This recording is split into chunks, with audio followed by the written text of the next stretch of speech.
सदियों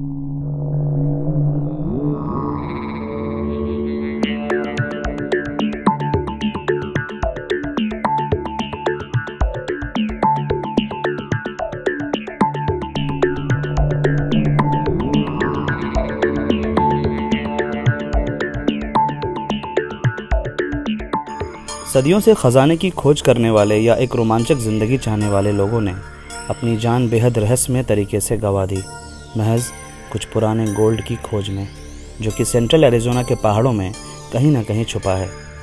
और उनकी सरकटी लाशों ने साफ साफ बता दिया कि उन पहाड़ों में कुछ तो है।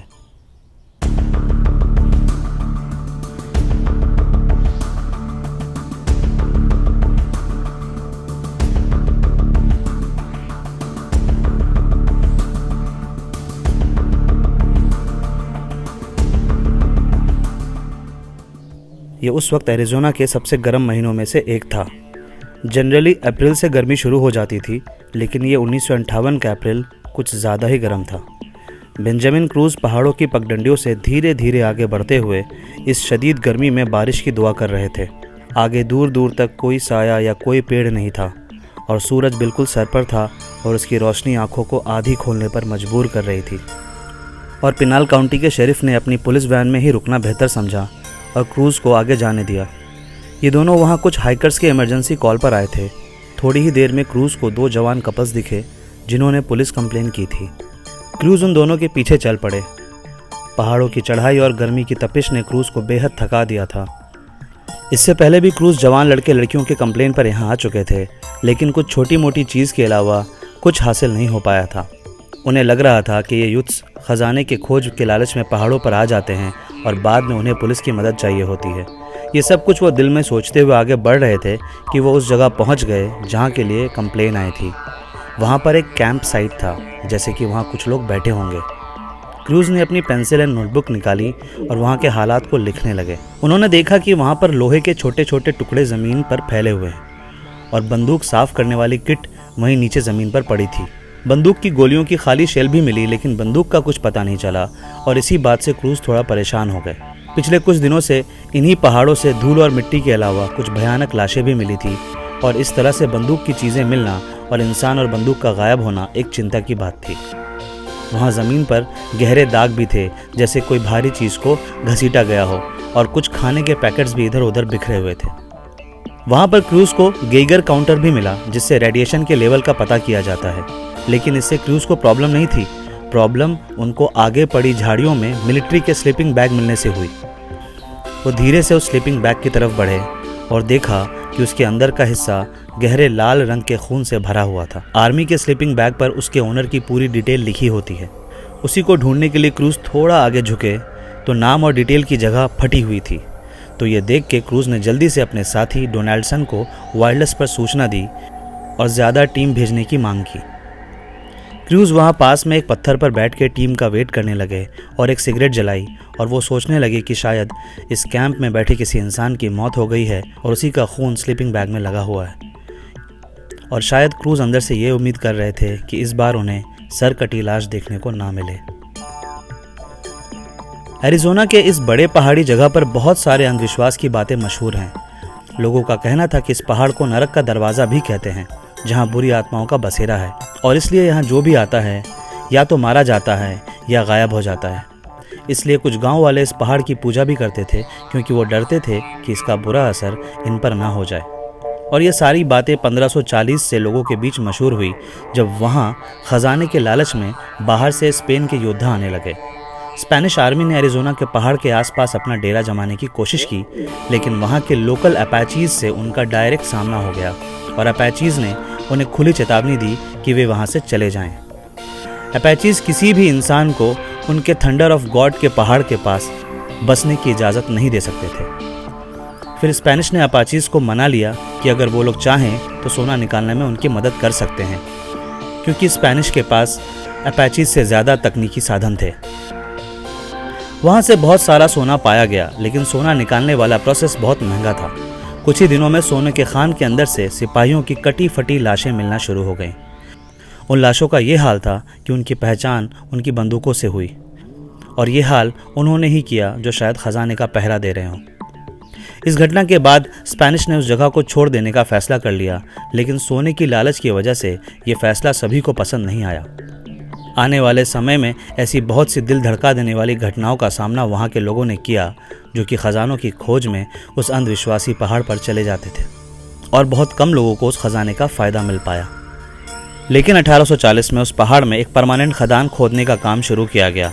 इस खुदाई को पेराल्टा फैमिली के लोगों ने शुरू किया था और बहुत अंदर तक चले भी गए थे, लेकिन अपाची को इसकी खबर का पता चलते ही उन लोगों ने पेराल्टा फैमिली और उसके वर्कर्स को मौत के घाट उतार दिया, क्योंकि अपाचीज उस पहाड़ की पूजा करते थे। कुछ ही वक्त में इस पेराल्टा के खान को भुला दिया गया, लेकिन एक दिन एक यूएस आर्मी के डॉक्टर अब्राहम थॉर्न को इस खान से एक बोरी में कुछ कच्चे सोने को ले जाते देखा गया। डॉक्टर ने दावा किया कि उन्होंने एक लंबा समय अपाचीज के साथ गुजारा है और डॉक्टर ने उन्हें बीमारी से लड़ने के बेसिक तरीके सिखाए और इसकी वजह से अपाचियों ने उन्हें गोल्ड गिफ्ट में दिया।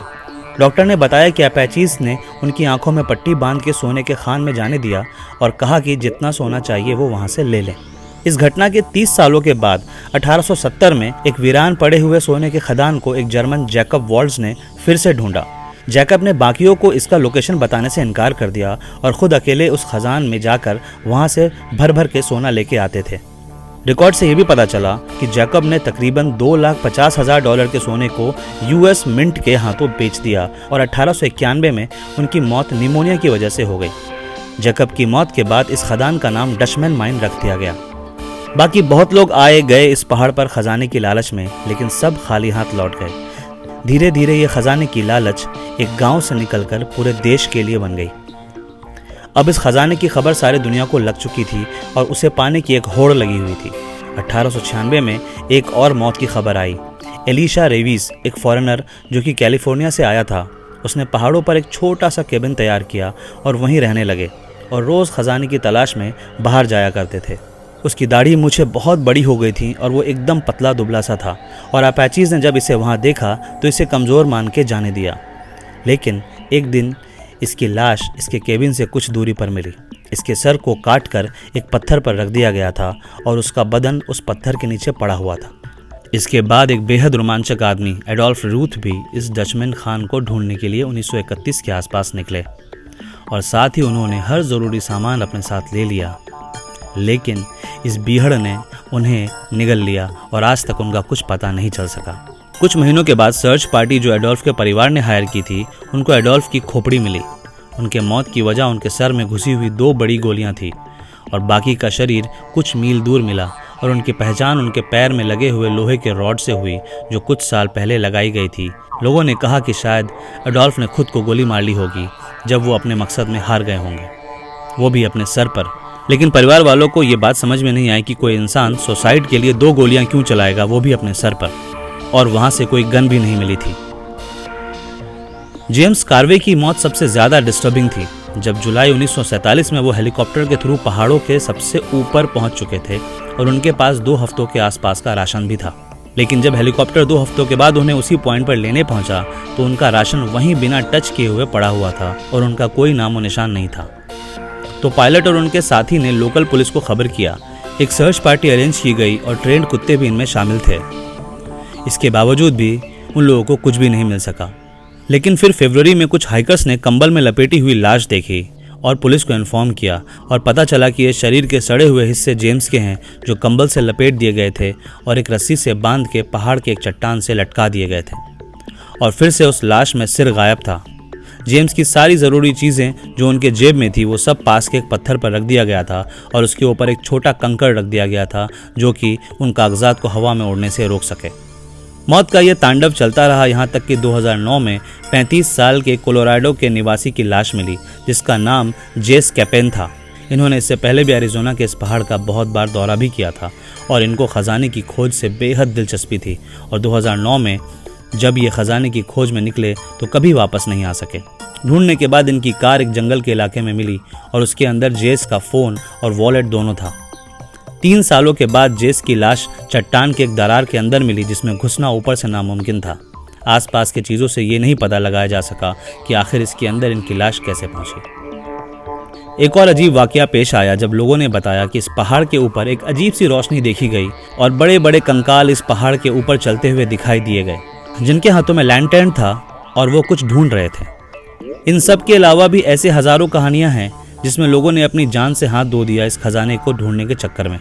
तो आखिर वो कौन है या क्या है जो इन सब मौत का जिम्मेदार है, या वो कौन है जो खजाने की रक्षा कर रहा है और खजाने की खोज पर आए हुए लोगों को एक बुरी मौत मार रहा है। अपाची को टूअर टोम्स भी कहते हैं, जिसका मतलब ज़मीनी निवासी होता है, और उस पहाड़ की वो पूजा करते हैं, और शायद वो ऊपर ज़मीन पर सिर्फ इसलिए आते हैं कि कोई उनके पूजा करने वाले पहाड़ को किसी भी तरह का नुकसान ना पहुंचा सके, और इसी वजह से वो लोगों को मारकर वापस ज़मीन के अंदर चले जाते हैं। कुछ लोकल्स ने अपाचीज को अपनी आंखों से देखा और बाकी लोगों को इनकी भयानक और डरावनी कहानियां भी सुनाई हैं। वैसे तो इन सब कहानियों को सिरे से नकार देना आसान है, क्योंकि सबूत किसी चीज़ के नहीं मिले, लेकिन एक समानता सारे मौतों में है कि सबके सर को काट दिया जाता था, और ये किसी एक साल में नहीं हुआ, ये 1540 से आज तक चलता आ रहा है। आज के लिए इतना ही, फिर मिलेंगे किसी और दिल धड़का देने वाली सच्ची कहानी के साथ। तब तक के लिए गुड बाय।